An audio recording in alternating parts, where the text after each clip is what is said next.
Fase pertama adalah fase saat ini, yaitu penggunaan energi fosil yang lebih dominan. Sistem tenaga listrik saat ini saya sebut dengan integrated power production, di mana semua pembangkit dihubungkan dengan suatu sistem tenaga listrik yang besar. Kemudian energi listrik tersebut diantarkan kepada setiap konsumen dengan kabel dan kawat, sehingga setiap konsumen saling terhubung dan saling mempengaruhi satu dengan yang lain.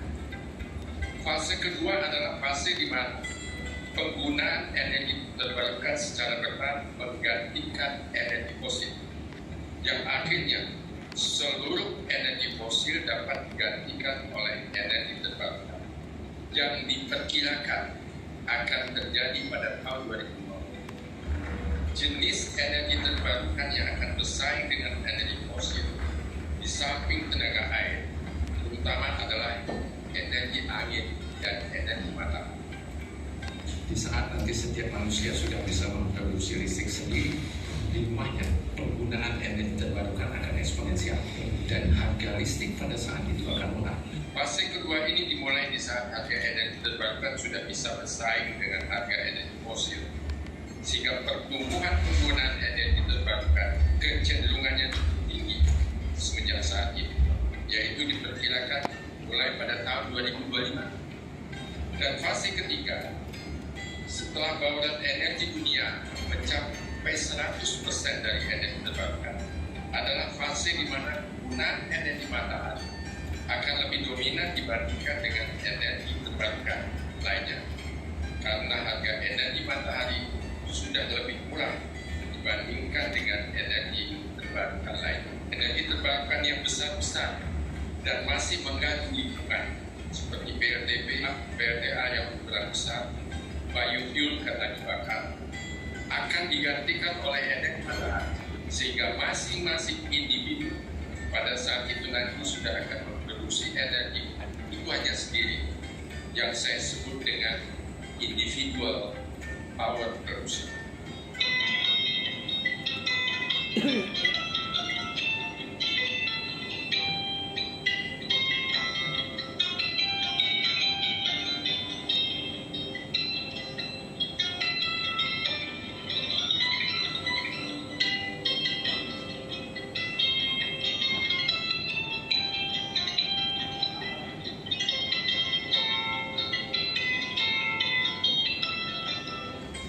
Indonesia juga membuat roadmap menuju net zero emission dan sudah menyatakan mencapai net zero emission pada tahun 2060. Pada era net zero emission nanti, yang akan menjadi teknologi utama sebagai power supply adalah baterai, sel surya, dan pulsa, di mana yang akan mengisi baterai adalah sel surya.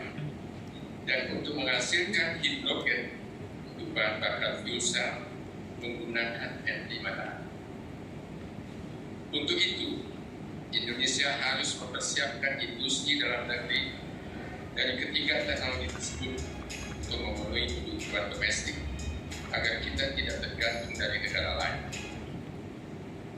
Seperti terlihat pada gambar, dari 20 negara yang tergabung dalam organisasi dunia yang disebut dengan G20, ada 14 negara yang akan mencapai net zero emission pada tahun 2050. 4 negara akan mencapai net zero emission 2060, termasuk Indonesia.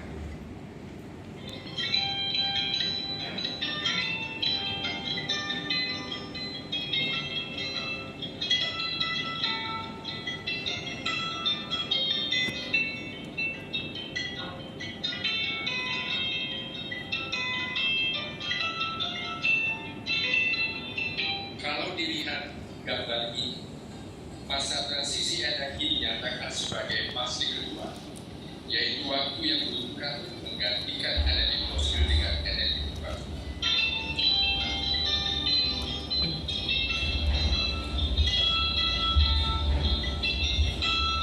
Masa transisi untuk mencapai net zero emission di setiap negara akan berbeda-beda konsep dan programnya yang akan menentukan lamanya mencapai net zero emission, yang sangat dipengaruhi oleh beberapa faktor di negara tersebut.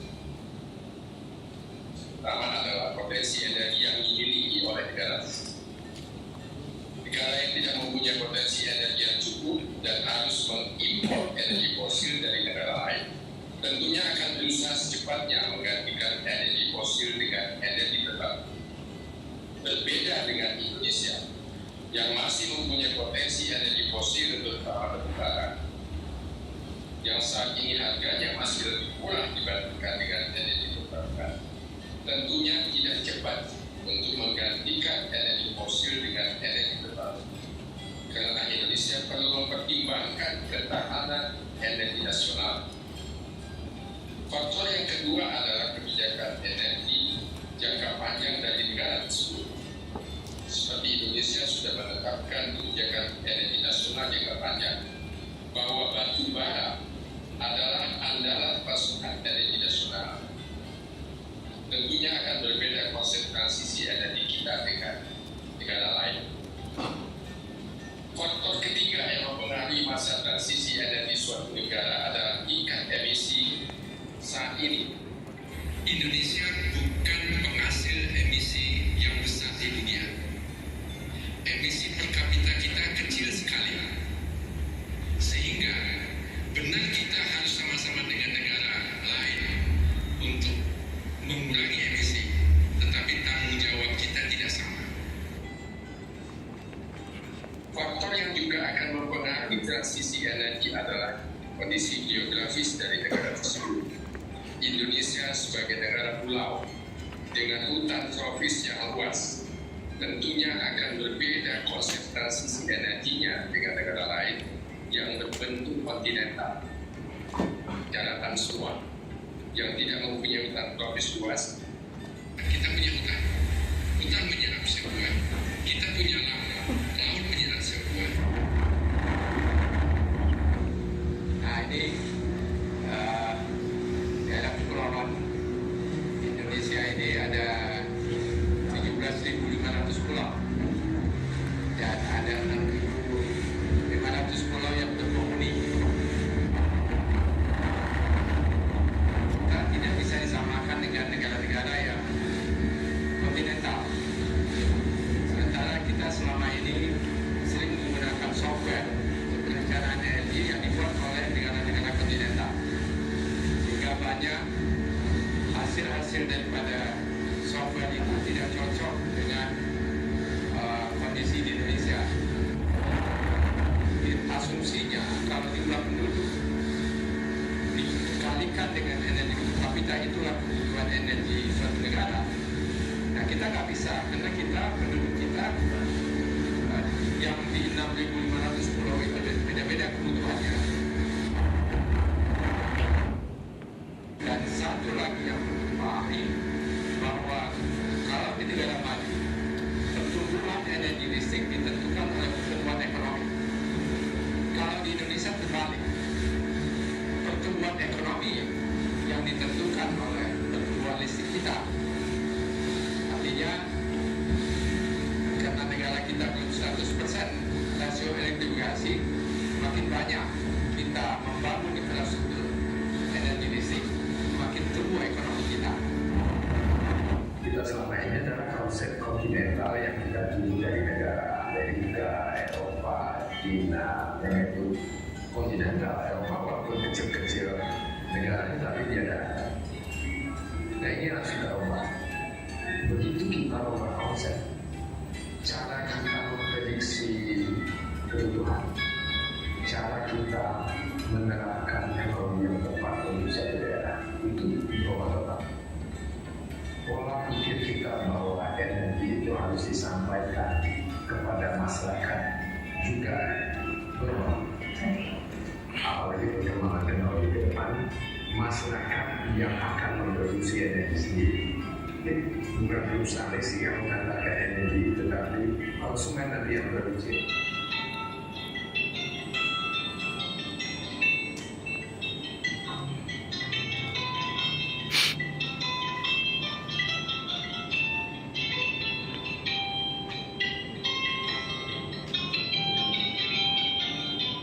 Faktor yang menentukan menurut saya akan banyak mempengaruhi konsep dan program transisi energi suatu negara adalah kemampuan dari suatu negara memprediksi perkembangan teknologi energi sampai tahun 2040. Justru hasil prediksi kondisi di tahun 2050 tersebut merupakan penentu awal bagaimana transisi energi akan dimulai di seluruh negara. Inilah yang saya sebut dengan start from the end, mulai dari akhir.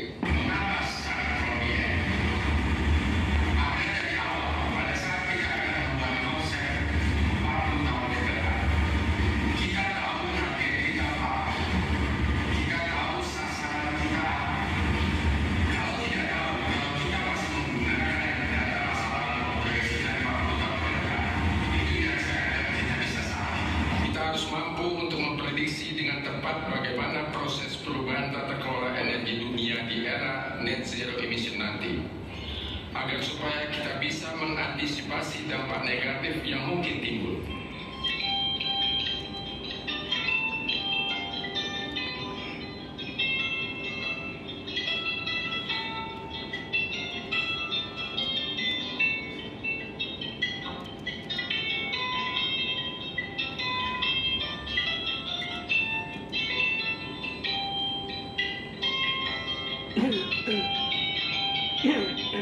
Mari kita lihat ilustrasi dari video animasi ini. Pertama, kodok diletakkan di atas meja lalu dikagetkan sehingga kodok melompat lalu diukur ketinggiannya. Kemudian hanya 3 kaki kodok yang berfungsi dan dikagetkan, dihitung ketinggiannya. Ternyata ketinggian lompatannya berkurang.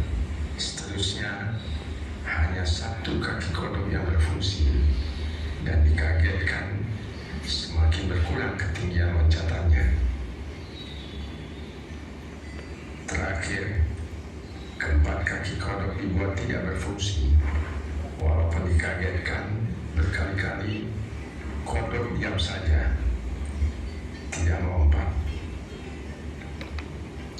Setelah itu kedua peneliti ini mengambil kesimpulan.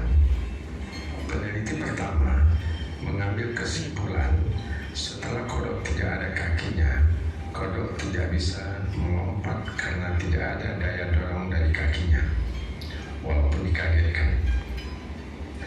Dan peneliti kedua mengambil kesimpulan setelah kodok tidak ada kakinya, pendengarannya hilang sehingga kodok diam saja walaupun dikagetkan.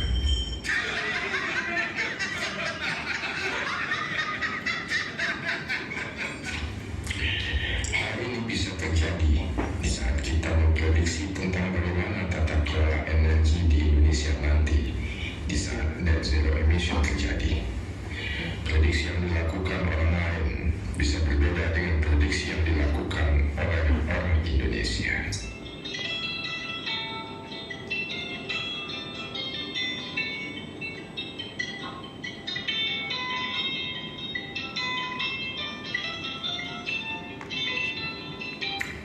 Pemerintah Indonesia sudah membuat roadmap transisi energi menuju net zero emission pada tahun 2060.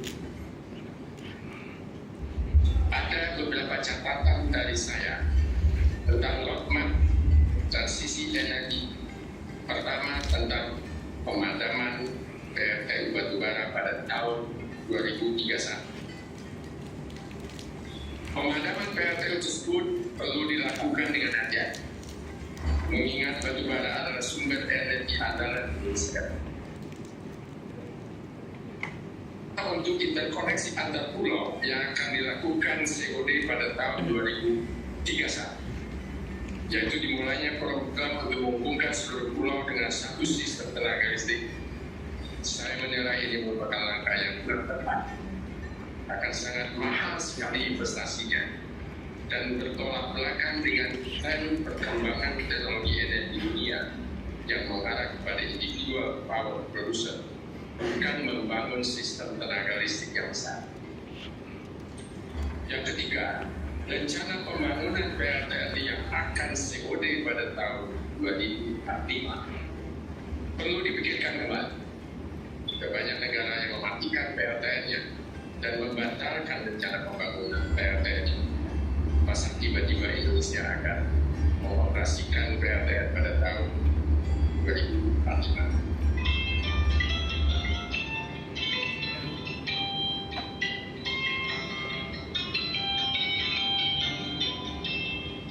Di beberapa negara yang sudah menggunakan mobil listrik dan rooftop dalam jumlah yang besar, terjadi fenomena dark curve, yaitu perubahan pola penggunaan energi listrik yang diakibatkan oleh penggunaan mobil listrik dan rooftop yang terlalu cepat pertumbuhannya, sehingga kebutuhan listrik di malam hari meningkat karena mobil listrik umumnya di-charge malam hari, dan di siang hari kebutuhan listrik dari sistem tenaga listrik akan berkurang akibat penggunaan rooftop, sehingga kurva beban listrik menjadi berbentuk bebek, makanya dinyatakan dengan dark curve. Kurva ini dibuat tahun 2013. Pada tahun 2013 terjadi seperti ini, yang aktual ini.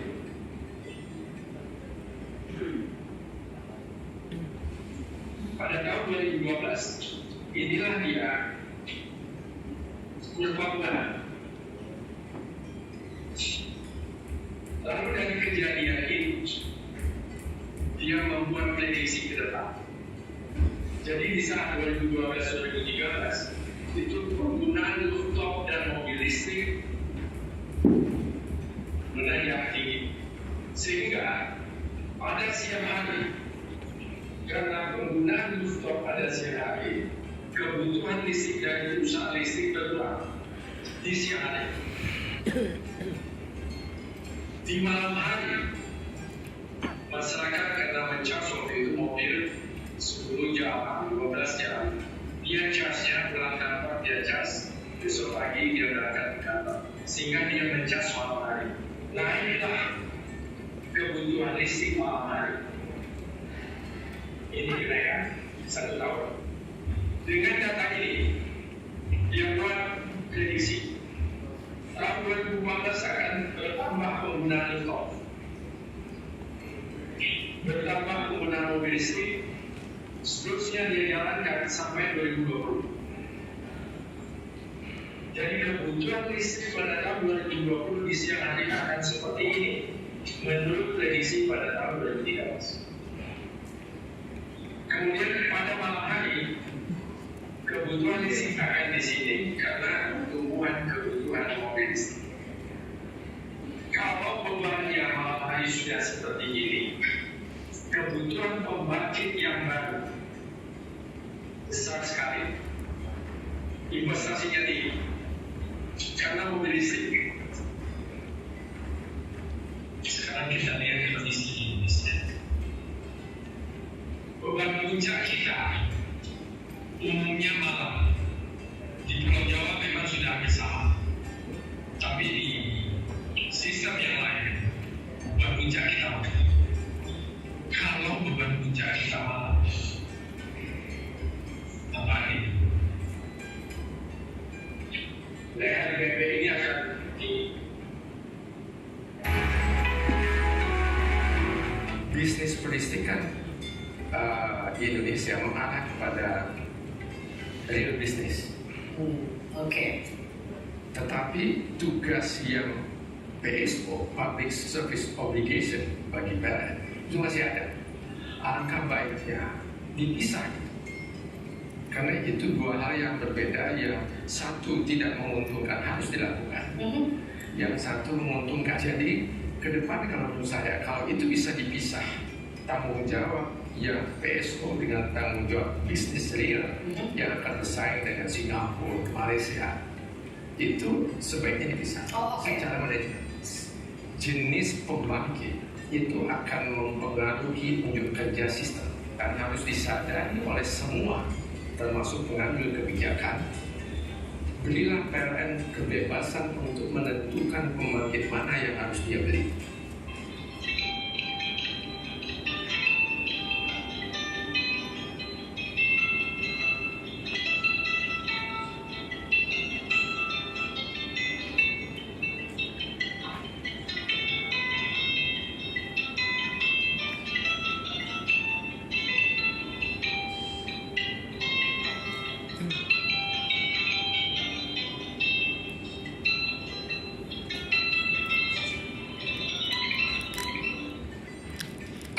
terjadi perubahan besar